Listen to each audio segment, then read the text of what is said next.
Hello, my name is Bhumika Jadham. I am from Khargone, Madhya Pradesh.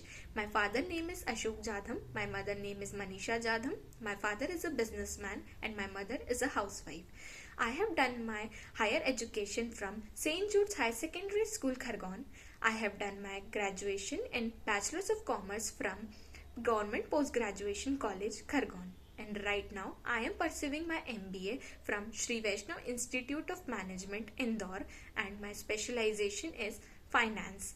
I have chosen MBA because according to me MBA is one such career savior degree that can provide me ample of opportunities and future growth, and MBA in finance can empower me with the skill and knowledge in analytical thinking and managerial decision concepts. And as a fresher, I want to opt my job in corporate world as a financial analyst or as a relationship manager. Thank you and have a nice day.